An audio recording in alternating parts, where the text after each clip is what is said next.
তোমরা নিজেরা জাহান্নামের আগুন থেকে বাঁচো, পরিবার বর্গকে জাহান্নামের আগুন থেকে বাঁচাও। আলাইহা মালাইকাতুন গিলাযুন শিদাদ, যে জাহান্নামে কঠোর হৃদয়ের ফেরেশতারা আছে। লা ইয়াসুনাল্লাহা মা আমারাহুম ওয়া ইয়াফআলুনা মা ইউমারুন, যে ফেরেশতারা আল্লাহ পাক যা আদেশ করেন তা পালনে বিন্দু মাত্র ব্যত্যয় ঘটাবে না। আল্লাহ পাক যা আদেশ করবেন তারা তাই করবে, অর্থাৎ আযাবের ফেরেশতা আযাবই দিবেন ইনশাআল্লাহ তাআলা। আল্লাহ পাক এখানে মুমিনদেরকে একটা গুরুত্বপূর্ণ আদেশ করছেন, নিজে জাহান্নামের আগুন থেকে আগে নিজে বাঁচো, অতঃপর পরিবার বর্গকে বাঁচাও। তো পরিবার বলতে আমরা যা বুঝি, আমাদের স্ত্রী সন্তান, পিতা মাতা, আত্মীয় স্বজন সবকিছু মিলেই আমাদের পরিবার। তো যুগের এই যে আবর্তন, এখন যে যুগটাতে আমরা বসবাস করছি, এখানে আমরা দেখতে পারি যে যৌথ পরিবারগুলোর সংখ্যা ক্রমান্বয়ে কমে আসছে এবং একক পরিবার বেড়ে যাচ্ছে। এবং একক পরিবারের মধ্যে আগের মতো শান্তি, শৃঙ্খলা, স্থিতিশীলতা, হৃদ্যতা, ভালোবাসার বেশ ঘাটতি দেখা যাচ্ছে। এবং ম্যাক্সিমাম পরিবারে দেখা যায় সন্তান প্রতিপালনের ক্ষেত্রে আমরা এমন একটা প্রজন্মকে তৈরি করছি যে প্রজন্মর হাতে কোরআন এবং সুন্নাহ নাই, এবং যে প্রজন্ম কোরআন এবং সুন্নাহকে হাতে নিয়ে চলমান বিশ্বের সংকটগুলো মোকাবেলা করতে পারছে না। এই সময়ে সবচেয়ে গুরুত্বপূর্ণ একটা টপিক হচ্ছে ইসলামিক প্যারেন্টিংস, কিভাবে আমরা সন্তান প্রতিপালন করব। আমরা এখানে প্রোটেস্ট্যান্ট ভার্সনে গতানুগতিক প্যারেন্টিংসের কথা বলছি না। প্যারেন্টিংস দু প্রকারে যাওয়ার আগে এটা জানা দরকার, প্যারেন্টিংস অর্থ কি। প্যারেন্টিং অর্থ হচ্ছে সন্তান প্রতিপালন করা। তো সেকুলার কনসেপ্টে যারা আমরা বিশ্বাসী, তারা বিশ্বাস করেন যে একটা সন্তান জন্ম লাভ করার পরে তার ভালো খাবার, ভালো পোশাক, ভালো বাসস্থান, ভালো স্কুল, ভালো কলেজ, ভালো বিশ্ববিদ্যালয়, ভালো জব, ভালো চাকরি, এগুলো হচ্ছে একটা সন্তান প্রতিপালনের মৌলিক বিষয়। তাদের কনসেপ্ট। এখানে পরকালীন স্বার্থ খুব একটা প্রাধান্য পায় না। সন্তান ম্যাথামেটিক্সে কত পাচ্ছে এটা তাদের কাছে ইম্পর্টেন্ট, 5 ওয়াক্ত নামাজ ঠিক মতো পড়ছে কিনা এটা তার কাছে ইম্পর্টেন্ট নয়। এটা হচ্ছে একটা কনসেপ্ট অফ ভিউ। এবং এতে তাদের সংখ্যা কিন্তু কম নয়, বরং সেকুলারদের সংখ্যাই কিন্তু সমাজে বেশি। আমি গত লেকচারে বলেছিলাম যে বর্তমান ওয়ার্ল্ডে 3টা মৌলিক আদর্শ চলছে আর কি। একটা হচ্ছে এলিমিনেশন বা এলিমিনেট করা, কনসেপ্ট অফ গড বা ইসলাম, আল্লাহর যে দর্শন। আমি আল্লাহ বলতে এখানে গড বোঝাচ্ছি না, আমি শুধু অনুবাদ করার ক্ষেত্রে এই শব্দটা প্রয়োগ করলাম। কনসেপ্ট অফ গডটাকে এলিমিনেট করা হচ্ছে সারা ওয়ার্ল্ড থেকে এখন আর কি। ওয়ার্ল্ডের মধ্যে যে দর্শনগুলো চলছে, প্রথম দর্শন যেটা ছড়িয়ে দেওয়া হচ্ছে সারা বিশ্বে, এটা হলো the elimination of concept of God. আল্লাহর বা গডের যে অস্তিত্ব, এটাকে এলিমিনেট করা হচ্ছে। মানুষকে দিন দিন নাস্তিকতার দিকে প্রলুব্ধ করা হচ্ছে, এটা একটা। সেকেন্ড হচ্ছে মেটেরিয়ালিজম বা বস্তুবাদিতা। আমাদেরকে বোঝানো হচ্ছে, শেখানো হচ্ছে যে আমরা এই দুনিয়ার জন্যই বাঁচব, পরকালের কথা পরে চিন্তা করা যাবে। দুনিয়ার ভোগবিলাস, চাকচিক্য, আমাদের ব্যবসা বাণিজ্য, আমাদের স্ট্যাটাস, বাড়ি গাড়ি, পলিটিক্যাল পাওয়ার, এগুলোই সবকিছু। পরকালটা পরে। পরকালকে মুখ্য ভেবে দুনিয়াকে করব এমন আদর্শ খুব একটা দেখা যাচ্ছে না। আর তৃতীয়টা হচ্ছে চ্যালেঞ্জ ছুড়ে দেয়া, চ্যালেঞ্জ থ্রো করা। কার বিপক্ষে? আল্লাহর ওহির বিপক্ষে। আল্লাহ পাকের যে ওহির জ্ঞান, যেটাকে আমরা রেভলিউশন বলি, এই রেভলিউশনের এগেনস্টে চ্যালেঞ্জ ছুড়ে দেওয়ার একটা দর্শন দেখা যায়। দেখবেন ইসলামের এটা কেন, ওটা কেন, এটা কেন করবো, ওটা কেন করবো না, পর্দা কেন, কেন চুরি করলে চোরে হাত কাটতে আল্লাহ পাক বললেন, কেন জেনার শাস্তির কথা বললেন, কেন মাদকদ্রব্য খেলে সমস্যা কি, গান শুনলে কি সমস্যা, চ্যালেঞ্জ ছুড়ে দেওয়া হচ্ছে ইসলামের এগেনস্টে। এই 3টা ফিলোসফি খুব হাইলাইটেড এখন সারা ওয়ার্ল্ডে, এবং এটা পুরো পরিকল্পনাই পশ্চিমাদের, যাতে করে ইসলামপন্থীদেরকে তাদের মৌলিক আদর্শ থেকে ফিরিয়ে নেওয়া সহজ হয়। এবং জ্ঞানতাত্ত্বিক চ্যালেঞ্জটা ছুড়ে দিলে কি হয়, তখন মুসলিমদেরকে জ্ঞান অর্জন করেই জবাব দিতে হবে। আর এখানে যেহেতু আমরা অনেকটা পিছিয়ে থাকছি, এই কারণে আমরা তাদের চ্যালেঞ্জগুলোকে খুব একটা ফেস করতে পারছি না। খুব কম বই লেখা হচ্ছে নাস্তিকদের এইসব যুক্তিতর্কের এগেনস্টে, কিন্তু খুব বেশি বই লেখা হচ্ছে না। বরং আমরা বেশি সময় নষ্ট করছি ইখতিলাফি মাসআলাগুলোকে নিয়ে। ঠিক আছে, পশ্চিমাদের অনেক চ্যালেঞ্জ আছে। পলিটিক্যাল চ্যালেঞ্জ তারা করেছে ইসলামের এগেনস্টে, ইকোনমিক চ্যালেঞ্জ করছে, জ্ঞানতাত্ত্বিক চ্যালেঞ্জ করেছে, ফিলোসফিক্যাল চ্যালেঞ্জ করেছে, এবং শিক্ষাক্ষেত্রে অনেক চ্যালেঞ্জ তারা ছুড়ে দিয়েছে। এই চ্যালেঞ্জিং যে আদর্শটা আছে, এটা তৃতীয় ওদের আদর্শ। তিনটা দর্শন তারা চালু করেছে। আবার বোঝাচ্ছি, একটা হচ্ছে এলিমিনেশন অফ আল্লাহ বা দ্য কনসেপ্ট অফ গড, এটা একটা হচ্ছে আপনার মেটেরিয়ালিজম বা বস্তুবাদিতা, যেখানে আমাদের মতো যে বাক্সে বাক্সে বন্দি জীবন শহরের মানুষরা অভ্যস্ত হয়, সবাই মেটেরিয়ালিস্টিক ম্যাক্সিমামই। অনেক সময় দেখা যায় দাড়ি টুপি রেখেও আমরা আগে দুনিয়াটা ভালো বুঝি, পরকালটা পরে বুঝি। দুনিয়ার যে মোহটা, এটাকে আমাদের হৃদয়ে মননে আবদ্ধ করা হয়েছে। আরেকটা হচ্ছে চ্যালেঞ্জ করা, ইসলামকে চ্যালেঞ্জ করা, ইসলামের যে কোনো বেসিক ফান্ডামেন্টালকে চ্যালেঞ্জ ছুড়ে দেওয়া। এর মধ্যে প্যারেন্টিংসের সম্পর্কটা কোথায়? যারা সেকুলার এনভায়রনমেন্টে বড় হয়েছে, ওই কনসেপ্টে চলে, মেটেরিয়ালিজম কনসেপ্টে চলে, তারা কিন্তু সন্তান প্রতিপালন বলতে বুঝে সন্তানের ভরণ পোষণ, খাওয়া দাওয়া, সুস্বাস্থ্য, শিক্ষা, ভালো ডিগ্রি, ভালো সার্টিফিকেট, অ্যাব্রোডে একটা job, that's all.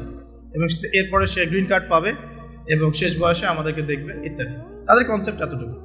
But Islamic parentings আর এই প্যারেন্টিংস এক জিনিস নয়।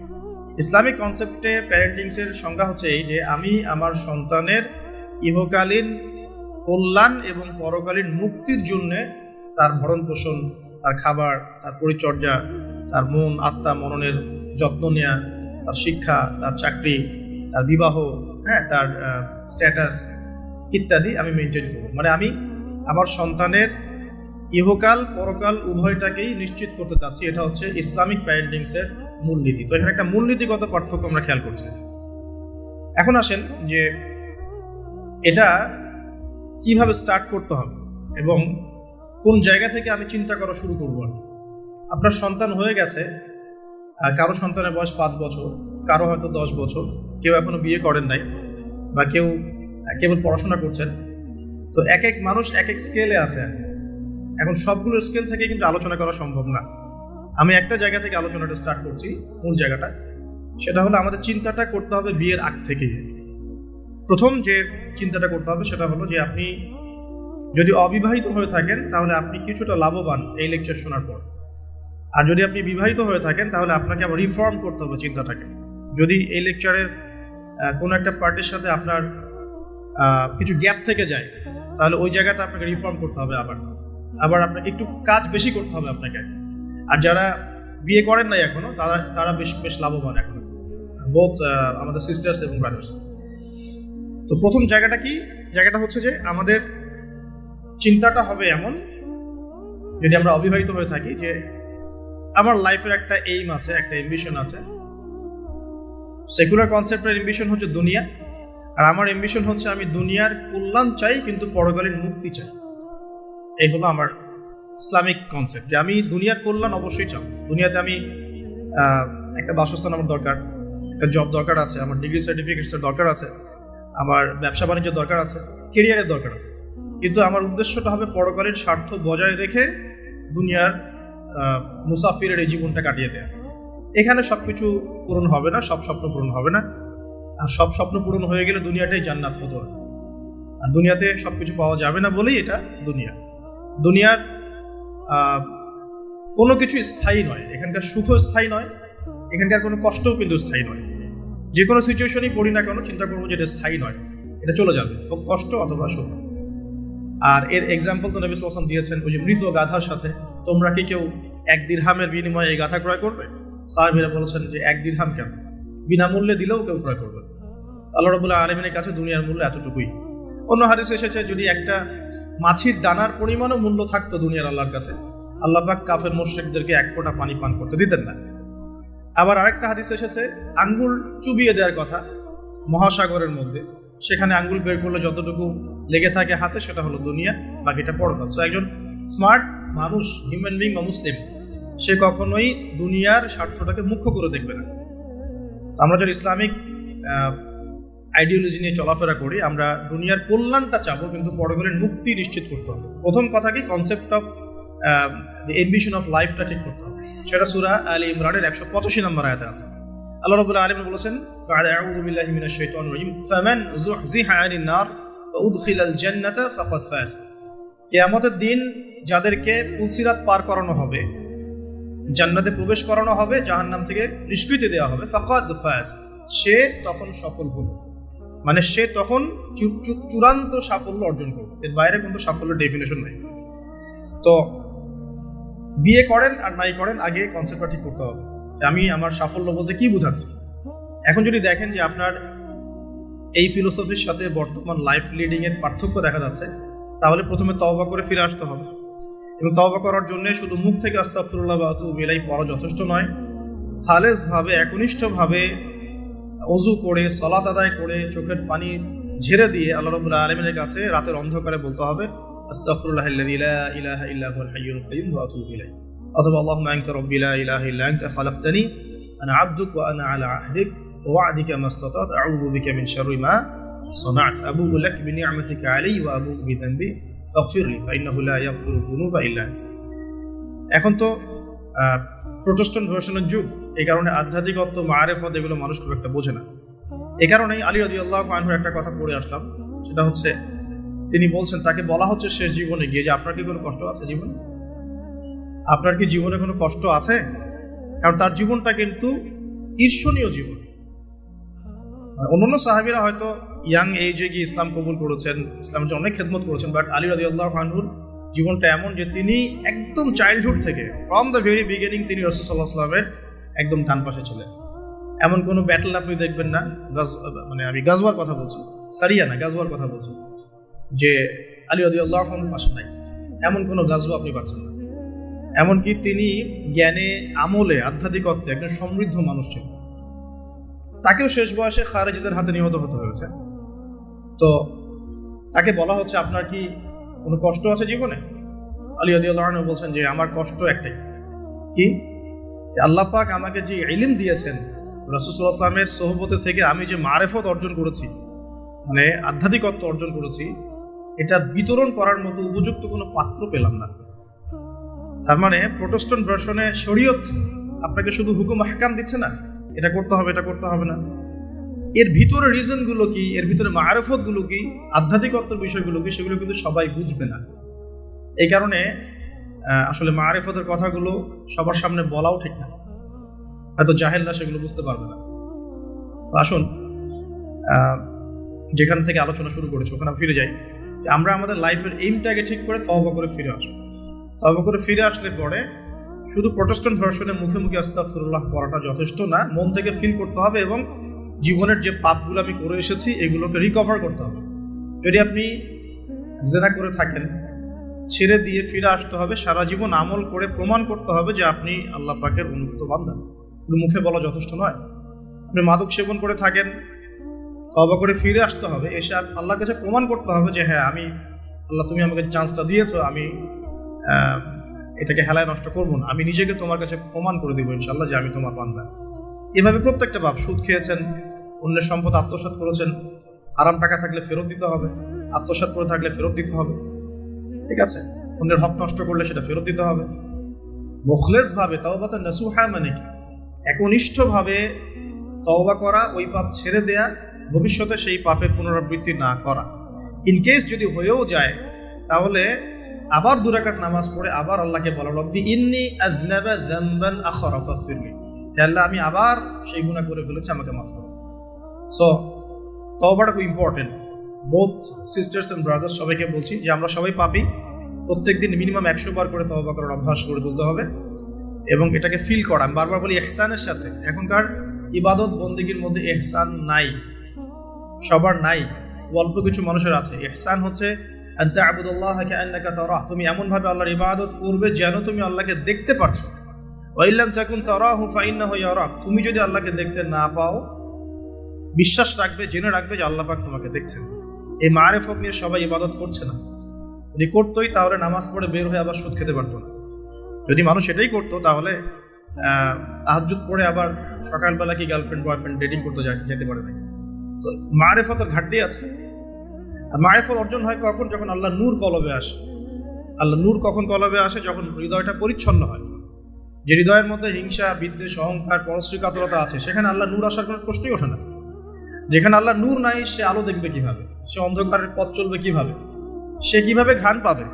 ঘ্রাণ পাওয়ার তো প্রশ্নই ওঠে না, কারণ কলবে তো নূর নাই। আল্লাহ পাক তো সবাইকে সবকিছু দিবেন না।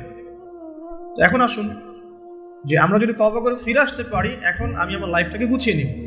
লাইফটা গুছাতে গেলে আমার লাগবে এডুকেশন। এখন আমার এডুকেশন সেক্টর যেটাই হোক, আমাকে ইসলামিক এডুকেশন আবার শিখতে হবে। এর বেসিক যে সিলেবাসটা আছে এটা আমাকে কভার করতে হবে।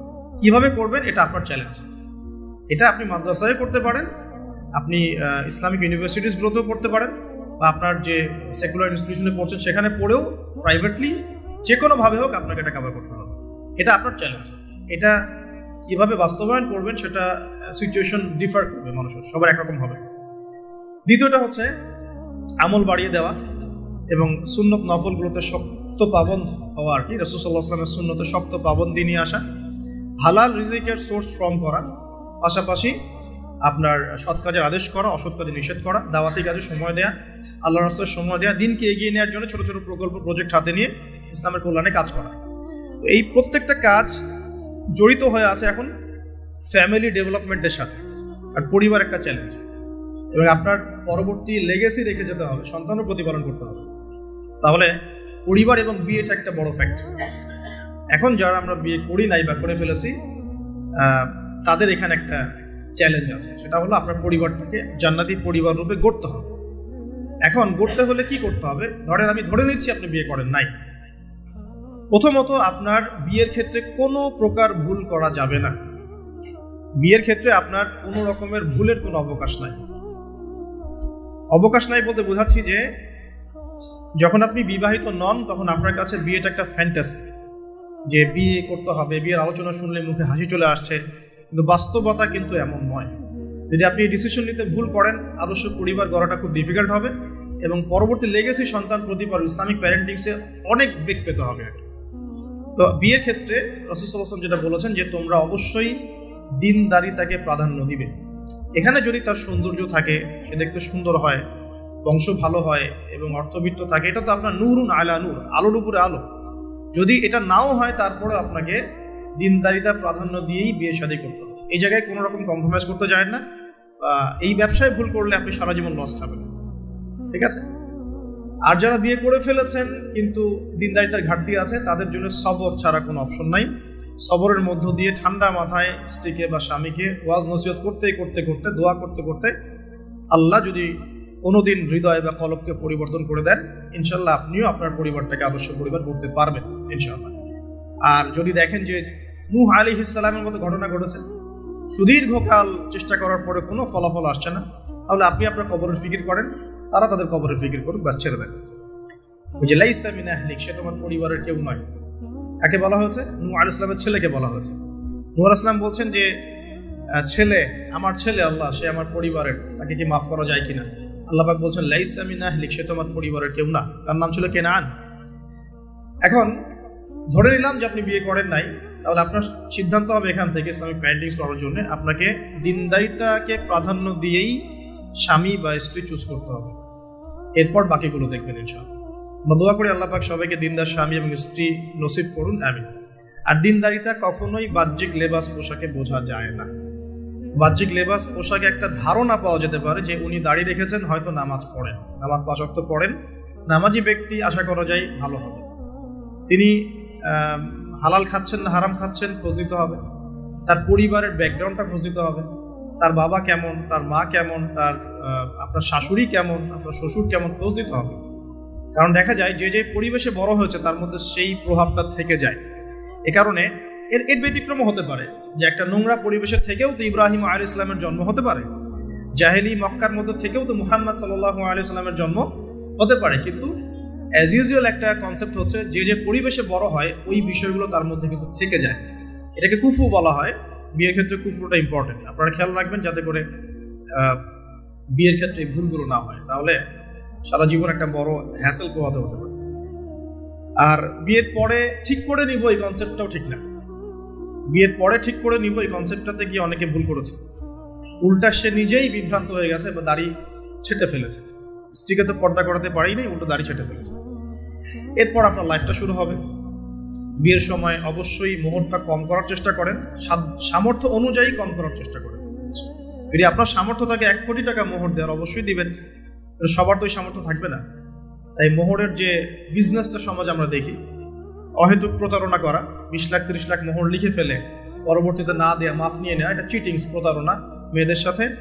আর একই সাথে আমরা যে যৌতুকে অভ্যস্ত হয়েছি, এটা একটা গায়রতহীনতার পরিচয়, ব্যক্তিত্বহীনতার পরিচয়। বিয়ের টোটাল কস্ট বিয়ার করবে ছেলের পরিবার। মেয়ের পরিবার যদি খুশি হয়ে কিছু দেয় সেটা নিতে কোনো আপত্তি নেই, খুশি হয়ে উইলিংলি কিছু দিলে নিতে আপত্তি নেই, চাপ প্রয়োগ করা যাবে না, যৌতুক তো বলাই যাবে, টোটালি নিষিদ্ধ, হারাম, ইসলামে টোটালি হারাম। এরপরে লাইফ শুরু হবে, ধরে নিলাম যে আলহামদুলিল্লাহ কাপলের মধ্যে ইসলামিক আন্ডারস্ট্যান্ডিং আছে, এখন তারা পরিবার শুরু করবেন আলহামদুলিল্লাহ। বিয়েটা খুব সহজ করবেন, যে বিয়ে যত বেশি সহজ সেই বিয়েতে তত বেশি বরকত, যে বিয়েতে যত কঠিন লৌকিকতা বেশি এটার বরকত তত কম হবে। বিয়ের অনুষ্ঠানগুলোর ক্ষেত্রে কোনো রকম বেপরদামির সুযোগ দিবেন না, যত সহজে ইসলামিকভাবে করে ফেলা যায় করে ফেলবেন। অনেকে দেখা যায় প্রেম করে নিজেরাই কাজী অফিসে গিয়ে বিয়ে করে ফেলছেন, এটা সেটা আমি একমত না। কারণ এখানে সাক্ষীর প্রয়োজন আছে, অভিভাবকের প্রয়োজন আছে, মোহরের প্রয়োজন আছে, কালিমা লা ইলাহা ইল্লাল্লাহর উপস্থিতিতে খুতবার বিয়ের প্রয়োজন আছে। এভাবে ম্যারেজগুলো যেগুলো হচ্ছে বেশিরভাগই আমাদেরকে জেনার দিকে নিয়ে যাচ্ছে, এবং দীর্ঘস্থায়ী জেনা, একদিন দুই দিন না, বছরের পর বছর থাকছেন জেনা করতেই আছে। তো একটা পয়েন্টস মিস করেছি, একটু টাচ করে দিই, যে বিয়ের আগে নিজেদেরকে পবিত্র করে নিয়ে নাকি, যদি অপবিত্র জীবনেও থাকেন বিয়ের আগেই নিজেকে পবিত্র করে নিয়ে, কারণ এটাই স্বাভাবিক যে একজন পবিত্র সত্তা আরেকজন পবিত্র সত্তাকে পাবে, এটাই স্বাভাবিক। অপবিত্রতা পবিত্রতা কখনো একসাথে হয় না, যদি একসাথে হয়ে যায় তখন বিশ্বযুদ্ধ লেগে যাবে আর কি, কথা বুঝতে পারছেন? নিজেকে আগে পবিত্র করে নিয়ে, আর পবিত্র করার জন্য আল্লাহর কাছে প্রমাণ করতে হবে যে আল্লাহ আমি তোমার বান্দা বা বান্দা। যখন আল্লাহ পাক দেখবেন হ্যাঁ আপনি সত্যি অনেস্টলি মন থেকে তওবা করছেন এবং পবিত্র হওয়ার চেষ্টা করছেন, আল্লাহ পাক সুযোগ করে দিবে ইনশাআল্লাহ তাআলা। এরপর একটা কথা, যে বিয়ের আগেই পড়াশোনার যে সিলেবাসগুলো যেগুলো বললাম এটা কভার করে নিয়ে, বিয়ের পরে এটা বলা সহজ যে বিয়ের পরে করে নিব, বিয়ের পর রেসপন্সিবিলিটি বাড়বে, এটা করার জন্য খুব একটা বেশি সময় পাবেন। বিয়ের আগেই পড়াশোনাগুলো করে ফেলার চেষ্টা করলে ভালো হয়। আর বিয়ের পর গবেষণা করবে, বিয়ের পরে হবে গবেষণা, আর বেসিক পড়াশোনার লেভেলগুলো বিয়ের আগে শেষ করে ফেলাটা খুব ভালো। এই জন্য গভর্নমেন্টের যে বয়সগুলো দেওয়া হয়েছে ফিক্স করে, এই বয়সগুলো প্রয়োজন আছে, যদিও ইসলামে এরকম ম্যান্ডেটরি কিছু নাই, কিন্তু এই লেভেলটার প্রয়োজন আছে, বিকজ 18-21 আগে আমাদের পড়াশোনা সবার খুব একটা শেষ হয় না, আর ম্যাচুরিটি খুব একটা আসে না, ইকোনমিক সোর্সও তৈরি হয় না। বিয়ের আগে কমপক্ষে একটা হালাল ইকোনমিক সোর্স তৈরি করেন, তাহলে আপনার গায়রত ব্যক্তিত্ব কমে যাবে। যখন পুরুষদেরকে কারো কাছে হাত পাততে হয় তখন তাদের ব্যক্তিত্ব কমে যায়, আর পুরুষরা যখন স্বাবলম্বী থাকে, হোক সেটা মাসিক 10,000 বা 20,000-ই হোক না কেন, স্বাবলম্বী থাকলে তারা গায়রতের পরিচয় দিতে পারবে ইনশাআল্লাহ। কারণ একটা কথা আছে যে ডলার টক্স, মানে ডলার বা টাকা, মানি টক্স, মানে কথা বলে আর কি। যখন আপনি সবার মানে ডিমান্ডগুলো ফুলফিল করতে পারছেন, আপনার বোন, আপনার স্ত্রী, সন্তান, শ্বশুর শাশুড়ি, আত্মীয় স্বজন, আপনি তখন সুপার হিরো। যখন আপনি পারছেন না, আপনার মুত্তাকি, আপনার তাকওয়া, আপনার ঈমান, আপনার অন্যান্য বিষয়গুলো খুব একটা মানুষের কাছে হাইলাইটেড হয় না, কারণ মানি টক্স, মানে কথা বলে আর কি, আপনার স্ট্যাটাস ইট টক্স, এটা কথা বলে। তো এই জন্যে গায়রত বজায় রাখতে হলে আপনাকে একটা উপার্জনের সোর্স তৈরি করতে হবে। এর জন্যে আমি বলি যে সূরা ওয়াকিয়া পড়েন, চারটার নামাজে অভ্যস্ত হন, সেজদায় গিয়ে আল্লাহকে বলেন আল্লাহুম্মা কফিনি বিহালালিকা আন হারামিক ওয়া আগনিনি বিফাদলিকা আম্মান সিওয়াক, ইনশাআল্লাহ হালাল রিজিকের পথ প্রশস্ত হবে ইনশাআল্লাহ। আর হারামে যায় না, কারণ পরবর্তী প্রজন্ম তখন হারামখোর হয়ে বড় হবে। আসুন সামনে যাই। এবার বিয়েটা সহজ করে ফেলেন। করার পর স্বামী স্ত্রী তাদের মধ্যে যে সম্পর্কটা, এই সম্পর্কটা শুরু হবে 2 রাকাত সালাত থেকে। প্রথম রাতে 2 রাকাত সালাত পড়ে নেবেন ওযু অবস্থায়, সালাত পড়ে ডিসকাস করবেন জীবনের উদ্দেশ্যগুলো সম্পর্কে। ফ্যান্টাসির কারণে এমন কিছু করে যায় না প্রথমে, যাতে করে সে আবার আতঙ্কিত হয়ে পড়ে। সময় দেন, তাকে টাইম দেন, তার সাথে নরম হন, কোমল হন, বিকজ একটা মেয়ে, যারা সতীসাধী মেয়ে, তারা পুরুষকে গ্রহণ করার আগে খুব ভালো করে তাদের মনের মতো একজন মানুষ তারা কল্পনা করে, প্রত্যাশা করে, এবং আতর্কিত বিষয়গুলো তারা খুব একটা পছন্দ করে না, ঠিক আছে? আর পুরুষের সাইকোলজি কিন্তু ডিফারেন্ট, পুরুষ কিন্তু ওভার অ্যাগ্রেসিভ হয়ে যায় অনেক সময়। সো তাকে টাইম দেন, তাকে সময় দেন, আপনাকে বোঝার সময় দেন, কথাবার্তা বলেন, কন্টিনিউ করেন। দেন আপনি অবশ্যই 2 রাকাত সালাত পড়বেন। সালাত পড়ে আল্লাহর কাছে দোয়া করবেন দুজনে। দোয়া করার পর আল্লাহুম্মা ইন্নী জান্নিবনা শাইতান ওয়া জান্নিবাশ শাইতান মা রাযাকতানা, এই দোয়াটা পড়তে ভুলবেন না। এই দোয়া পড়ার পরে আপনি আপনার ভালোবাসার ইজহার করেন ইনশাআল্লাহ তাআলা। আল্লাহ পাক যদি আপনাদেরকে সেই মিলনের ফলে সন্তান দেন, ওই সন্তানকে শয়তান কোনো ক্ষতি করতে পারবে না ইনশাআল্লাহ। আমি বোঝাতে চাচ্ছি প্যারেন্টিংসের সাথে প্রত্যেকটা বিষয় লিঙ্কড আপ আছে। বিয়ে একটা মেজর টপিক প্যারেন্টিংসের ক্ষেত্রে। আপনার এনভায়রনমেন্ট, আপনার স্বামী স্ত্রী আন্ডারস্ট্যান্ডিং, যে মিলনের সময় দোয়া পড়া, এবং এরপর দেখা গেল যে একসময় আপনার স্ত্রী কনসিভ করলো বা সে গর্ভবতী হয়েছে, এখন আপনার রেসপন্সিবিলিটি বেড়েছে। যতদিন সে সন্তানটাকে ধারণ করে রাখবে, এই সময়টুকুর মধ্যে তাকে কোনো প্রকার হারাম কাজে লিপ্ত করতে দেয়া যাবে না। দেখা যায় সন্তান যারা জন্ম দিচ্ছেন মায়েরা, এই 9 মাস তারা হিন্দি মুভিজ দেখেন, সিরিয়াল দেখেন, তারপরে অহেতুক গীবত করেন, গল্পগুজব করেন, অহেতুক সময় নষ্ট করেন। এখন তো স্মার্টফোনের যুগ, সারাদিন ফেসবুক, ইউটিউব, টিকটক, ইনস্টাগ্রাম নিয়ে পড়ে থাকেন। এই প্রতিটা কাজ গর্ভের সন্তানের উপর প্রভাব ফেলে। প্রত্যেকটা কাজ গর্ভের সন্তানের উপর প্রভাব ফেলে। ইভেন মায়ের যদি মন খারাপ থাকে, বাচ্চা ভিতরে কষ্ট পায়। মা যদি প্রফুল্ল থাকে, হাসি খুশি থাকে, বাচ্চা কিন্তু ভিতরে ভালো থাকে। মেডিকেল সায়েন্স পড়েন, আমরা প্যারেন্টিংস নামে একটা বই সাজেস্ট করছি, ওই বইটা পড়ে দেখেন, ডিটেলস সব লিখে আছে। তো মায়ের এখানে সময় কাটানোটা খুব ইম্পর্টেন্ট। কিভাবে আমরা সময় কাটাচ্ছি? গর্ভবতী অবস্থায় এই 9 মাস মায়েদের উচিত বেশি বেশি কোরআন তেলাওয়াত করা, আল্লাহর জিকির আজগার করা, নামাজ না ছাড়া, হ্যাঁ, ভালো কিছু দেখা, ভালো কিছু শোনা, যত রকম হারাম এবং কবিরা গুনাহ আছে এগুলো থেকে দূরে থাকার চেষ্টা করা।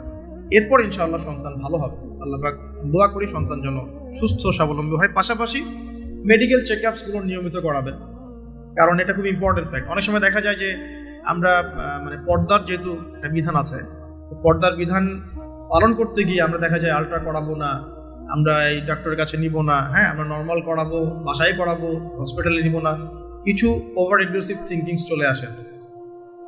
পর্দা করব, তাহলে মহিলা ডাক্তার দেখাতে হবে, আলট্রা খুঁজে বের করতে হবে, কে আলট্রা মহিলা ডক্টর আছে আলট্রা করতে পারে, খুঁজে বের করতে হবে, ক্লিনিক সেভাবে পরিবেশ তৈরি করতে হবে। এই জন্য আমি বলি, মানে আমার একটা স্বপ্ন আছে যে ঢাকা শহরে একটা ভালো ক্লিনিক আর হসপিটাল করা, যেখানে সবকিছু ইসলামিকভাবে চলবে। মানে এটা দরকার আছে। আপনারা যদি আমরা ফেস করেছি তো আমরা বুঝতে পারি, দরকার আছে। একটা হসপিটালে যান, দেখবেন পরিবেশ এনভায়রনমেন্ট ইসলামিক না। আপনার স্ত্রীর অ্যানাস্থেসিয়া করছে একজন পুরুষ ডক্টর, সিজার করবে, অ্যানাস্থেসিয়ার প্রয়োজন আছে, একটা পুরুষ ডক্টর এসে অ্যানাস্থেসিয়া পুশ করছে, তখন তো পর্দা যাচ্ছে গা, পর্দা চলে গেল। যদিও বা অনেকে ফতোয়া দিতে পারেন যে এই সব জায়গায় বা এই ধরনের ক্ষেত্রে হয়তো এটা জায়েজ হতেও পারে, অনেকে ফতোয়া টানতে পারেন, কিন্তু এখানে কিন্তু এই সুযোগটা দেওয়ার ফলে কি হয়েছে যে অনেক সময় রোগীরা হ্যারাসমেন্টের শিকারও হয়েছে, সেক্সুয়াল হ্যারাসমেন্টের শিকারও কিন্তু হয়েছে, এটাও কিন্তু বাস্তব। এই জন্য ইসলামিক এনভায়রনমেন্টের দরকার আছে। খুঁজে বের করতে হবে যে ইসলামিক ডক্টর কে আছেন, যিনি শরীয়ত বোঝেন, মহিলা ডক্টর কারা আছেন, অ্যানাস্থেসিয়া মহিলা কারা আছে, বা আলট্রা করতে পারে মহিলা কারা আছে, খুঁজে বের করে মেডিকেল চেকআপ নিয়মিত করতে হবে। আর নর্মাল ডেলিভারি ইসলামের বিধান ঠিকই, ইসলাম এভাবেই চলেছে, সিজার এসেছে অনেক পরে, এবং এই ব্যাপারে শেখ জামানের হাদিসও আছে, আমি একটা লেকচারে বলেছিলাম। তবে কিছু কিছু ক্ষেত্রে সিজারের প্রয়োজন হতে পারে, ডক্টররা ভালো বুঝতে পারবেন। তবে এখানে দেখা যায় সাইকোলজিক্যালি অনেক সময় ডক্টররা কি করেন, রোগীদের সাথে একটু সাইকোলজিক্যাল চর্চা শুরু করে না, ভয় দেখানোর একটা প্রবণতা দেখা যায়, পরে আমরা বলে আচ্ছা ঠিক আছে করে ফেলে। তো এখানে একটা বিজনেস জড়িত আছে, আপনারা খুব ভালো করেই জানেন, এখানে একটা বিজনেস জড়িত আছে। আর যখন একটা মায়ের একটা সিজার হয়ে যায়, পরবর্তী বাচ্চাগুলো কিন্তু নর্মাল হওয়া খুব ডিফিকাল্ট, এবং তার সারা জীবন একটা হ্যাসেল তাকে পোহাতে হয়। যাদের হয়েছে তারা জানে। তো আর নর্মাল হলে আপনি যে আমাদের আগে দাদি নানি দেখবেন 11টা বাচ্চা, আমার নানির 11টা বাচ্চা, 12টা বাচ্চা আমার নানির, আর এক নানির আমার 11টা বাচ্চা, সব নর্মাল, কোনো সমস্যা হয়নি। তারা কিন্তু ফ্রেশ খাবার খেতেন, ভালো এনভায়রনমেন্টে থাকতেন, কায়িক পরিশ্রম করতেন, তারা ফিজিক্যালি স্ট্রং ছিলেন। এখনকার মেয়েরা এমন নয়, ফিজিক্যাল স্ট্রাকচার দুর্বল, কায়িক পরিশ্রম কম, ফুড হ্যাবিট ভালো না, ঠিক আছে, ফুড হ্যাবিটটা টোটালি অনইসলামিক, ঘুমের ঠিক নাই, খাওয়ার ঠিক নাই, হ্যাঁ, এক্সারসাইজ নাই, অনেক কিছুই নাই। দেখবেন তারা ফিজিক্যালি উইক, মেন্টালি উইক, তখন দেখা যাচ্ছে সিজারের প্রয়োজন হয়, নর্মাল ডেলিভারি করতে পারে না। এই জায়গায় ডিফার করবে আমাদের ক্ষেত্রে। আমরা চেষ্টা করব যে আমাদের মানে পরিবারকে ভালো খাবার খাওয়াতে, ভালো রুটিনে চলতে, এবং ভালো মেডিকেল চেক আপ করাতে, যাতে করে নর্মালি হয়। দেখবেন বাইরের বিশ্বের কান্ট্রিগুলোর মধ্যে কিন্তু খুবই কম সিজার হয়, খুব কম। কানাডা দেখেন, আমেরিকা দেখেন, ব্রিটেনে দেখেন, জার্মানিতে দেখেন, ফ্রান্সে দেখেন, খুবই কম সিজার হয়। যদি জটিলতা খুব বেশি দেখা যায় তখন তারা সিজার করতে চায়, এর আগে কিন্তু করতে চায় না। তাদের প্রযুক্তি অনেক ভালো, অনেক প্রযুক্তি আছে। আমরা কেন এই জায়গায় এইভাবে একটা জুলুমের শিকার হচ্ছে, এটা আমাদের ভাবা উচিত। এবং আমার মনে হয় যে ইসলামিক এনভায়রনমেন্টের এই যে আপনার মেডিকেল সেক্টরগুলো গড়ে তোলা উচিত। এখানে যাদের সামর্থ্য আছে তাদের এইসব প্রজেক্টে হাত দিয়ে যেতে পারে। আল্লাহ পাক আমাদেরকে তৌফিক দেখবে। তো এরপরে যখন সন্তান হয়ে যাবে, প্রথম কাজই দেখবে সন্তান হওয়ার পরেই তাকে নিয়ে হইহুল্লাহ শুরু হয়। হ্যাঁ, টানা হেঁচড়া, এটা ওইটা, কি বলবো, অপারেশন থিয়েটারে হয়তো কথাবার্তাগুলো হয়, এই কথাগুলো সন্তানের কানে প্রবেশ করে। অথচ সুন্নাহ হচ্ছে সন্তান হয়ে গেলে তাকে নিয়ে আল্লাহর কাছে দোয়া করা। দোয়া করার পর তার কানে আল্লাহু আকবার, আল্লাহু আকবার, আশহাদু আল্লা ইলাহা ইল্লাল্লাহ, আমরা যে আযান দিই আশহাদু আন্না মুহাম্মাদুর রাসূলুল্লাহ, এটা কানের মধ্যে শোনানো। এটা একটা সুন্নাহ, গুরুত্বপূর্ণ সুন্নাহ। তারপর তাকে তাহনিক করা উচিত। তাহনিক তো আমরা উঠেই গেছে সমাজ থেকে। তাহনিক আবার কি জিনিস? ডক্টররা তাহনিক শুনলে আটকে উঠবে। তাহনিক হচ্ছে যে কোনো আলেম, কোনো বুজুর্গ, যিনি পরহেজগার, আল্লাহওয়ালা, মারেফতওয়ালা মানুষ, তিনি খেজুর বা কোনো মিষ্টি জাতীয় মধু, খেজুর, এই টাইপের কিছু চিবিয়ে বাচ্চার জিহ্বার মধ্যে একটু খালি লাগিয়ে দিবে। এটা তাহনিক সুন্নাহ। তো এখন মুখে তো জর্দা, পান আর সিগারেট, এই মুখ দিয়ে তো তাহনিক হবে না, হবে আল্লাহওয়ালা সত্যিকারের মানুষ খুঁজে বের করতে হবে। যাই হোক, যদি আপনি না পারেন, খুঁজে না পান, আপনি আপনার সন্তানের তাহনিক করেন, যথেষ্ট। আপনি দোয়া করেন, 2 রাকাত নামাজ পড়ে আল্লাহ শুকরিয়া আদায় করেন। আমি নিজের জীবনের ঘটনা থেকে বলছি আর কি। আমার ইন টোটাল 4 সন্তান। 1 সন্তান আল্লাহ নিয়ে নিয়েছেন, 1 সন্তান আল্লাহর কাছে আছেন, জন্মের পরেই আল্লাহ পাক তাকে নিয়েছেন, আলহামদুলিল্লাহ। ইনশাআল্লাহ তার সাথে আমাদের জান্নাতে দেখা হবে। আর এখন আমার 1 মেয়ে এবং 2 ছেলে। তো প্রত্যেক ছেলে এবং মেয়ের সময় ওয়াইফকে ঢোকানো হয়েছে, আমি জায়নামাজেই। যতক্ষণ পর্যন্ত বাচ্চা আমার হাতে আসে না, আমি জায়নামাজেই ছিলাম।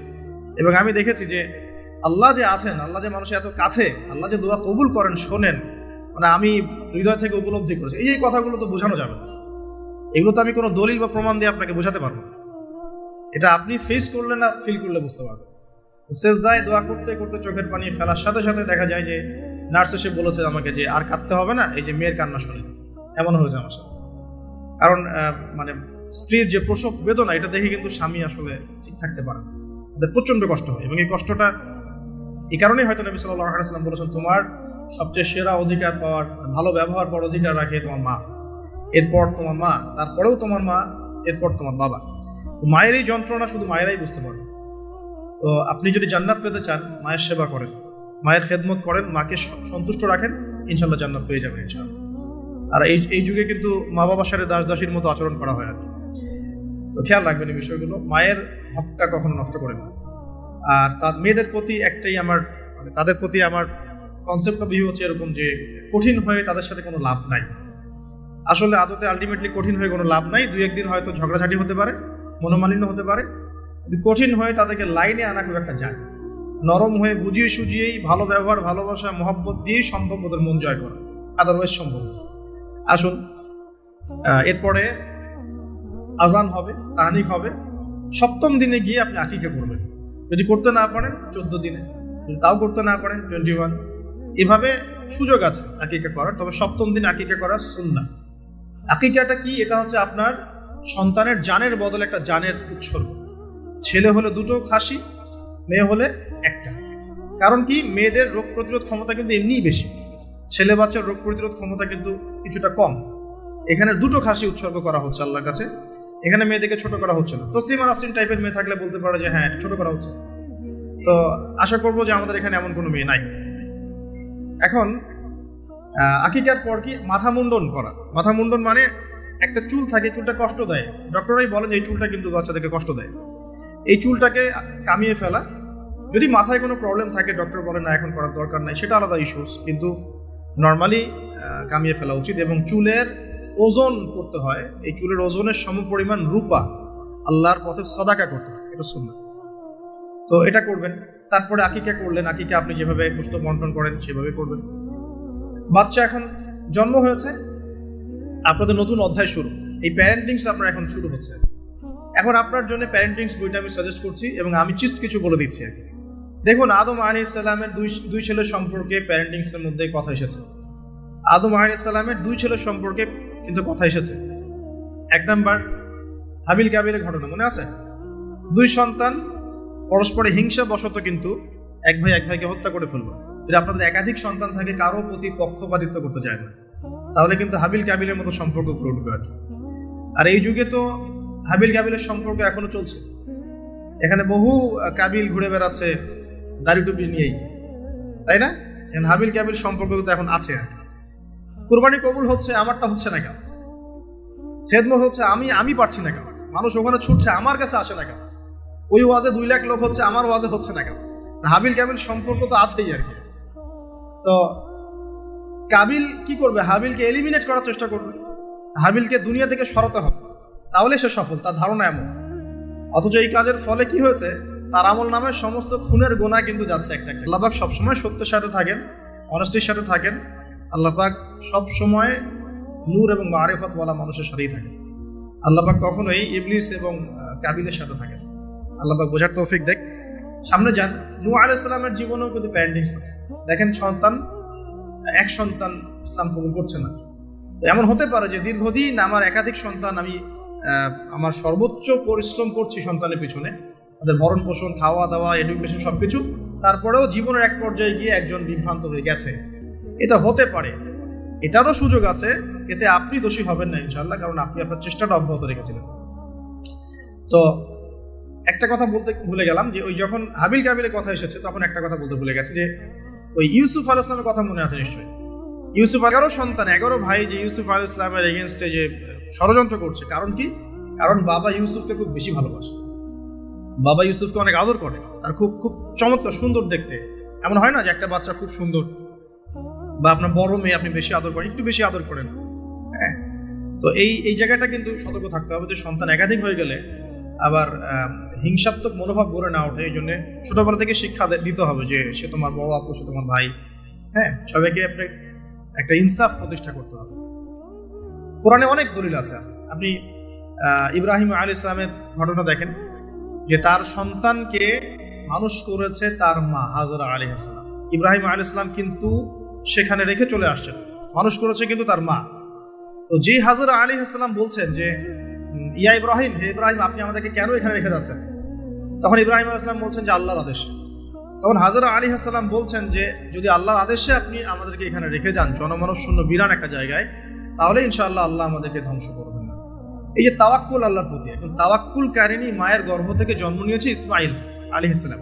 ওই সন্তানকে যখন ইব্রাহিম আলাইহিস সালাম আরো কয়েক বছর পরে এসে বলছেন, ইন্নী আরা ফিল মানামি আন্নী আযবাহুকা, আমি স্বপ্নে দেখেছি তোমাকে জবাই করছি, ফানজুর মাযা তারা, তোমার রায় কি আমাকে বলো।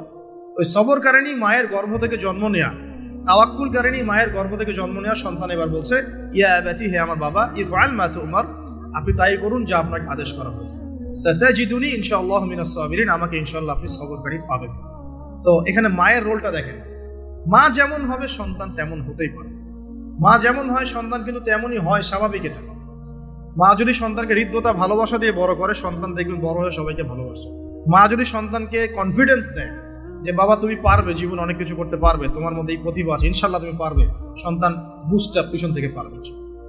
মা যদি সন্তানকে ত্যাগ করে, দুধ পান না করায়, ফ্যামিলিস্টদের মতো দুধ পান না করিয়ে যে আপনার বেবি সিটারদের কাছে মানুষ করায় আর কি, হ্যাঁ, ডে কেয়ার সেন্টারে মানুষ করায়, দেখবেন সন্তান ছোটবেলা থেকে একটা হতাশা, হীনমন্যতা, নিঃসঙ্গতায় ভোগে। এখন এলিট সোসাইটির মধ্যে এই সমস্যাটা আছে, নিঃসঙ্গতায় ভোগে তারা। কিন্তু মা যদি সন্তানকে দেখা যায় খুব শাসন করে, বেশি প্রহার করে, সন্তান কঠোর হয়ে যাবে, মনটা একটু শক্ত হয়ে যাবে। তো পিতা মাতার সন্তানের প্রতি অ্যাটিটিউডটা একটা বড় ফ্যাক্ট। সন্তান বড় হয়ে কি হবে? হিটলারের জীবনী পড়ে দেখেন, সে বলছে আমার পিতা আমাকে খুবই মাইর মারতো আর কি, খুবই পিটান পিটাইতো। বড় হয়েও শিখছে আর কি, যে পিটাইলেই কাজ হয়, যদি কিছু করতে হবে তো পিটাইলেই কাজ করতে হবে। এরপরে সে যে পিটানো শুরু করছে সবাইকে গণহারে। কিছু কিছু ক্ষেত্রে অবশ্য কাজ হয়েছে, আমরা মনে করি কিছু ক্ষেত্রে কাজ অবশ্য হয়েছে। তো আসলে সবসময় ওয়াজ নসিহত করে কাজ হয় না, মাঝে মাঝে মায়ের দরকার আছে। আচ্ছা, এবার আসেন সামনে। এই যে সন্তান জন্ম নিল ইসমাইল আলাইহিস সালাম হাজরা আলাইহিস সালামের গর্ভ থেকে, মা যেমন হলো সন্তান তেমন হলো কিন্তু। আর এই যে মায়ের আত্মত্যাগ দেখেন, সাফা মারওয়া সাই করা যে ঘটনা, জামজাম কূপের যে ঘটনা, এই ছেলে কুরবানির যে ঘটনা, এই ঘটনাগুলো আল্লাহর কাছে এত বেশি পছন্দ হয়েছে। দেখেন কিয়ামত পর্যন্ত হজ ওমরায় আপনি এগুলো কিন্তু করছেন, হজে করছেন। অথচ এটা কিন্তু ইব্রাহিম আলাইহিস সালামের যুগের ঘটনা, আমরা কিয়ামত পর্যন্ত এই ঘটনাগুলো ফলো করছি। আর এমন কোনো ধর্ম নাই যে ধর্মে ইব্রাহিম আলাইহিস সালামকে গালি দেওয়া হচ্ছে। জিউসরা ইব্রাহিম আলাইহিস সালামকে সম্মান করে, জান, খ্রিস্টান যারা তারা ইব্রাহিম আলাইহিস সালামকে সম্মান করে, তারা কিন্তু এই পরিবারটাকে সবাই সম্মান করছে। তো এখানে একটা প্যারেন্টিং আপনার নসিহত আছে। পাশাপাশি আপনি সামনে যাবেন, লোকমান আলাইহিস সালামের ঘটনা পাবেন। এটা সূরা লোকমানের এখানে দেয়া আছে, ওয়ালাকাদ আতাইনা লোকমানাল হিকমা আন ইশকুর লিল্লাহ, এখান থেকে নিয়ে শুরু করে একদম আমি আয়াত নাম্বারটা বলে দিই, আয়াত নাম্বার 12 থেকে নিয়ে আপনার এই যে 19-20 পর্যন্ত এই পুরো আয়াতগুলোর মধ্যে লোকমান আলাইহিস সালামের অনেকগুলো নসিহত আছে। সন্তানকে কাছে বসিয়ে তিনি বলছেন, হে আমার সন্তান, আল্লাহর সাথে কাউকে শরীক করো না, লা তুশরিক বিল্লাহ ইন্নাশ শিরকা লাযুলমুন আযীম। পিতামাতার সাথে ভালো আচরণ করো। তোমার পিতামাতা যদি তোমাকে শিরক করতে বলে তখন তাদের ফালা তুতিউহুমা, তাদের আনুগত্য করো না। আল্লাহ তিনি আরো শিখাচ্ছেন যে ছোট্ট কোনো বিষয় তুমি আল্লাহ থেকে লুকাতে পারবে না, আল্লাহ সব সামনে নিয়ে আসবেন। ইয়া বুনাইয়া আকিমিস সালাহ, সালাত কায়েম করো। ওয়া'মুর বিল মা'রুফ, সৎ কাজের আদেশ করো। ওয়ানহা আনিল মুনকার, অসৎ কাজে নিষেধ করো। ওয়াসবির আলা মা আসাবাক, তোমার উপরে যে বাধা বিপত্তিগুলো আসবে সেগুলোতে সবর করো। উচ্চ স্বরে চিৎকার চেঁচামেচি করো না, কারণ গাধার স্বর উচ্চ স্বর হয়, চেঁচামেচি করে। এরকম প্রায় এখানে 10টা থেকে 15টা নসিহত আপনি পাবেন। চিস্ট করে বলে দিলাম যে লুকমান আলাইহিস সালাম তার সন্তানকে যা শিক্ষা দিয়েছেন এটা প্যারেন্টিংসের জন্য যথেষ্ট। আপনি সন্তানকে শিক্ষা দিবেন শিরকের শিক্ষা, আপনি আল্লাহকে চিনতে শেখাবেন, রাসূলকে চিনতে শেখাবেন, কোরআনের সাথে সম্পর্ক করে দিবেন, হ্যাঁ 5 ওয়াক্ত নামাজে অভ্যস্ত করবেন, পাবন্দি করবেন, ইসলামিক পরিবেশ বাসায় বজায় রাখবেন, তালিম হবে, ইসলামিক কালচার রাখবেন। যদি বাচ্চা বিনোদন পছন্দ করে ইসলামিক বিনোদন দিবেন, তাকে সময় দিবেন, তার সাথে কথা বলবেন, তার সাথে গল্প করবেন। তো এখন দেখেন কোরআনে এমন অনেক কিছুই আছে। লোকমান আলাইহিস সালামের কথাই বলেন, আপনি ইব্রাহিম আলাইহিস সালামের কথাই বলেন, আদম আলাইহিস সালাম, নূহ আলাইহিস সালাম থেকে শুরু করে প্রত্যেক নবী রাসূলের জীবনেই দেখবেন আপনি প্যারেন্টিংসের একটা খোরাক পাবেন। ইভেন আমাদের নবী মুহাম্মদ সাল্লাল্লাহু আলাইহি ওয়াসাল্লামের ক্ষেত্রে দেখেন। আচ্ছা, এখানে যাওয়ার আগে এখানে আসি যে এই যে ঈসা আলাইহিস সালামের মা মারিয়াম আলাইহিস সালাম, তিনি কি পবিত্র ছিলেন না? দেখেন আল্লাহ পাক এমন সন্তান দিয়েছেন, সন্তানও পবিত্র। ঈসা আলাইহিস সালাম কি আল্লাহর হুকুমে মৃতকে জীবিত করে ফেলছেন না? আল্লাহর হুকুমে মানুষের সেবা করছেন, চিকিৎসা করছেন, তাকে রূহুল কুদুস সহযোগিতা করছেন না? এবং তিনি এমন একজন সত্তা যিনি আবার মসিহুদ দাজ্জালকে হত্যা করবেন। তাকে আল্লাহ পাক কত বড় একটা মাকাম দিয়েছেন। তার মা পবিত্র ছিলেন, পবিত্র মায়ের সন্তান। নবী সাল্লাল্লাহু আলাইহি ওয়াসাল্লামের ক্ষেত্রে কি হয়েছে, তিনি মা এবং বাবার সঙ্গ খুব বেশি পাননি, কিন্তু তার আশপাশের মানুষ যারা ছিল আর কি, তার চাচা, তার দাদা, তারা সব সময় নবী সাল্লাল্লাহু আলাইহি ওয়াসাল্লামকে প্রচন্ড ভালোবাসতেন, প্রশংসা করতেন। কাবা ঘরে নিয়ে কোলে নিয়ে বসে বলতেন, আমার ছেলে একদিন, আমার এই নাতি আমার এই ঔরস থেকে, আমার এই বংশধর ইনশাআল্লাহ একদিন নেতা হবে, তার দাদা বলতেন বারবার। দেখেন নবী সাল্লাল্লাহু আলাইহি ওয়াসাল্লাম ছোটবেলা থেকে এই শিক্ষাগুলো, এই ভালোবাসাগুলো পেয়েছেন। ছোটবেলায় তাকে বেদুইনদের কাছে রাখা হয়েছে, মরুতে দৌড়িয়েছেন, খেলেছেন, হাড়হাড্ডি শক্ত হওয়ার জন্য, ফিজিক্যালি স্ট্রং হওয়ার জন্য। ভাষা শিখিয়েছেন নবী সাল্লাল্লাহু আলাইহি ওয়াসাল্লামকে ছোটবেলায়, ওই দুধমা হালিমার ওখানে তিনি ভাষা শিখছেন, আরবি ভাষা, বিশুদ্ধ ভাষা। তো ছোটবেলা থেকে নবী সাল্লাল্লাহু আলাইহি ওয়াসাল্লামকে যারা ভালোবাসতেন, খেয়াল করে দেখেন নবী সাল্লাল্লাহু আলাইহি ওয়াসাল্লামও বড় হয়ে সবাইকে ভালোবাসেন। এতিমের পাশে দাঁড়ান, বিধবার পাশে দাঁড়ান, মিসকিনের খোঁজ নেন। আমি বোঝাতে যাচ্ছি যে সন্তান সেটাই শিখবে যেটা পিতা মাতা তাকে ছোটবেলা শিখাবে। আপনি যে এনভায়রনমেন্টটা দিবেন সেই এনভায়রনমেন্টই তার কৈশোর যৌবন করবে। সাহাবীদের জীবনী দেখেন, তাবিঈন জীবনী দেখেন, সলফে সালেহিনের জীবনী দেখেন, ইমাম বুখারী, ইমাম আবু হানিফা, শাফি, আহমেদ বিন হাম্বল, ইমাম মালিক, তাদের জীবনীগুলো দেখেন। তাদের পিতা মাতার বিশাল সাপোর্ট ছিল তাদের এই জায়গায় আসার পিছনে। ঠিক আছে, তাদেরকে কখনো চিন্তা করতে হয় না এই দুনিয়া নিয়ে। দুনিয়ার পুরো বিষয়গুলো পিতা মাতাই সেট করে দিয়েছে। তোমরা খালি দিনের জ্ঞান অর্জন করো, দিনের খেদমত করো, ফকিহ হও, মুহাদ্দিস হও, দিনকে এগিয়ে নাও।